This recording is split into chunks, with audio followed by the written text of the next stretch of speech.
bienvenue au YouTube channel de Do More Training. Aujourd'hui, on fait une vidéo sur l'art de superviser quelqu'un qui s'entraîne. Donc, comment bien spotter. Le premier exercice qu'on va observer, c'est au niveau du back squat. Donc, un exercice très exigeant où les risques de blessures sont présents.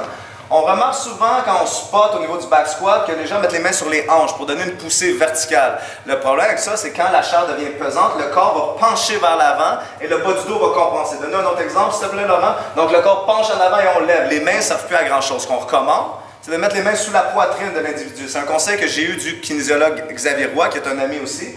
Donc, avec les mains sous la poitrine, lorsqu'on descend, on va pouvoir pousser et le corps reste droit. Évidemment, chez une femme, on va plutôt privilégier les mains sur la barre pour pouvoir donner le même genre de poussée verticale qui permet de garder le dos droit.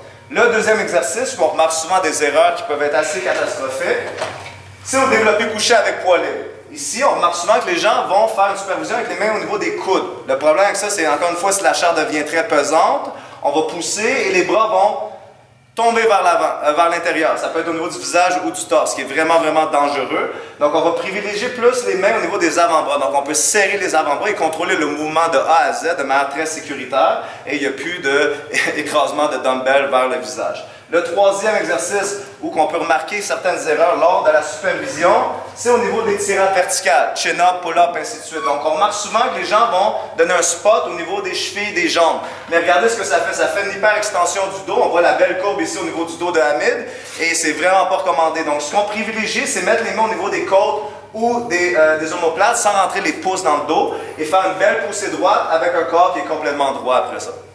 Le dernier exercice qu'on va vous donner quelques conseils, c'est au niveau du développé couché avec barre. Donc ici, avant que Nick commence, Louis va lui donner un lift. Donc il va soulever la barre pour lui. Mais c'est important que Louis ne lève pas la barre vite et la lance. On veut y aller doucement. Donc on la lève, on avance un petit peu, on la lâche. Et ici, Nick va attendre une seconde avant de descendre, laisser son cerveau enregistrer le poids, son système nerveux s'ajuster et on lève. Si Nick commence à avoir de la difficulté, il ne faut pas que Louis tire fort. Donc donne un exemple, tire fort. Parce que là, lui, il ne travaille plus.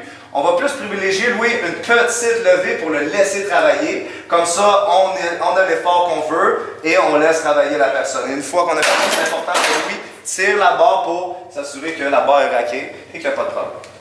Donc, c'est l'art de spotter. Merci de votre écoute and stay focused.